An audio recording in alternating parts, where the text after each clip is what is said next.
People who quit a job in the heat of the moment. Which tshow did you leave them to handle? Didn't get a bonus because they felt the overtime I did paid me more than the bonus they gave to everyone else. I didn't know what to say to that, so after a few hours I offered to get coffee for everyone. Then I left and never came back or contacted them again. I keep thinking that I should go back with coffee now I've been gone 10 years and just act normal.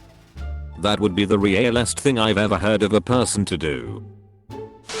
Shoppers ducking drugmart. I had simply asked for better hours after working ridiculous late night hours for over a year. Instead they hired a new guy and gave him the exact hours I asked for and then had me train him. So when training wasn't going very well because new guy was super slow, they blamed me for it. Now I had a good standing with everyone at this store, but I didn't need shoppers and I let a lot of shit slide every day. So again when I asked for a vacation that I deserved because I was never sick and punctual as all hell, I was denied it, and the next day the manager had 4 weeks of vacation set. So to make it up to me, they offered me all these insane overtime shifts for the next 3 weeks. So I waited for the frozen deliveries to arrive that same day. The boss was packing up to go home, and when he said goodnight to me I said, "But who is going to do this frozen delivery?" He laughed and said, "You." I replied, "Nope." And he became super cross. So I started laughing.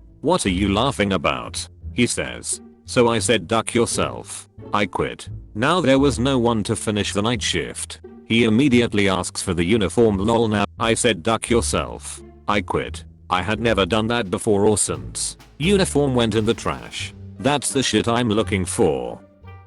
Of like that instant karma type shit. I worked as a small engine repair tech for a larger company. I'm also in the National Guard. I had gotten hurt and needed physical therapy, and 1 or 2 days a month I would have to miss because of an extended drill weekend. Well, my boss didn't like that, and she decided that she would punish me by making me stay later than everyone else. She was punishing me for going to physical therapy for a workplace injury and for being a soldier. Now, you may be thinking, having to stay late to keep up on your work doesn't sound like that much of a punishment. Normally, you would be right, but trust me, she was doing a lot more to make sure it was a punishment.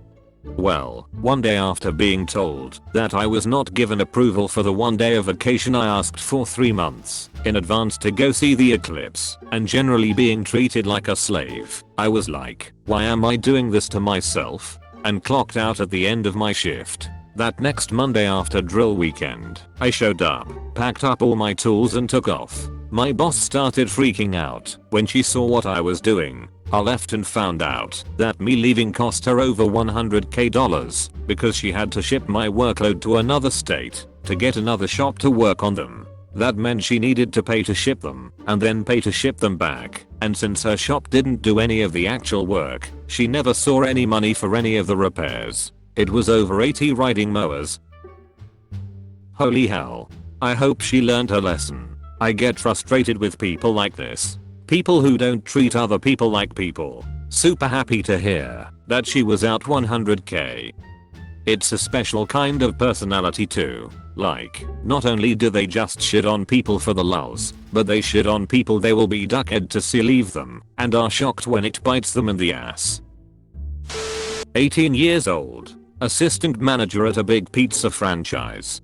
Had been working open to close for 2 weeks straight because the new GM went on vacation right after taking over the store. When she got back from her vacation she worked a half day I opened and still closed, then she changed the schedule and took 2 days off. This was the last straw on top of a ton of other shit piled over a year. Multiple new GMs, shitty district manager, awful store politics. I was alone during an unusually large lunch rush and was just done with everyone's shit. I had a MacLeod full of orders, phones ringing, oven full of pizza, orders to be picked up, and a massive batch of dough sitting on the prep table. I said duck it. I shut the oven off, walked out, and locked the store. Didn't call anyone to let them know. It would be hours before the evening driver would roll in. No prep for the day, no dough for the day except for dablob. I'm sure would become a massive mess after rising for hours. A double-deck oven with both belts full of pies wasted and what was probably shaping to be a $1,200 lunch out the window. I hope she was well rested after her time off. Did you ever hear about the fallout after you quit?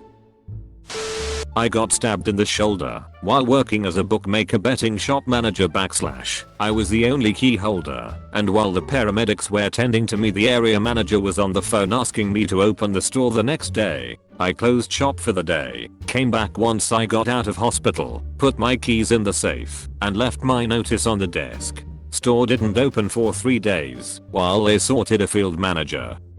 I worked in a store where my assistant manager was held up at gunpoint early enough that the insert wasn't open, so they got like 150 and change. Idiots. I turn up for my shift at 12:30 and my area manager is trying to chase the forensics guys out so I can reopen the shop.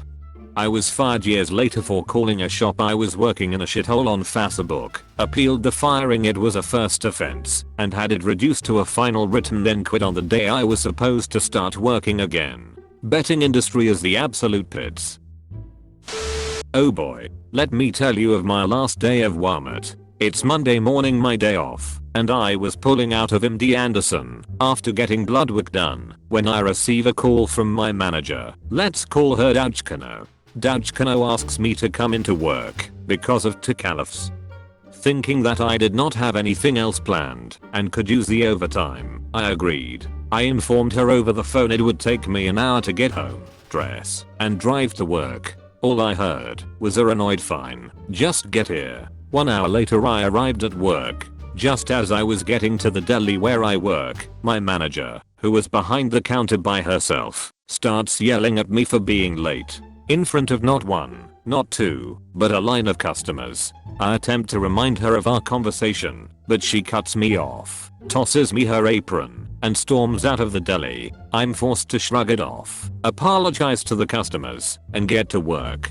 Later, I have a customer walk to the deli and ask about our rotisserie chicken, something not uncommon. I explain it will be over an hour before they're ready and suggest driving 5 minutes north to the other Walmart. He nods, thanks me, and walks away towards the front. I thought nothing of it and continued to cook popcorn chicken. 5 minutes later, the same customer comes back with none other than Dajkano, who is asking me about the rotisserie chicken. I, once again, attempt to explain how long the chicken has left to cook, and the suggestion I made. No sooner than, when I finished speaking, she berates me for being lazy and telling a customer to go elsewhere. I ask what else is there I could do, as I couldn't make the oven cook faster.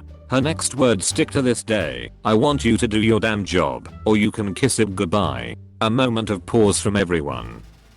Zoan may have been listening in the entire time, as well as the customers they were helping. I ponder, then smile. Okay. I apologize to Zoan May, wish them the best of luck, and walk out of the deli towards my manager. I stop in front of her, take off my apron, kiss it, say goodbye, and walk out of the store. I still have my NAMA badge and hat to this day. Thank you very much for watching. I hope you enjoyed the video. Please subscribe to my channel for more curated daily Reddit stories.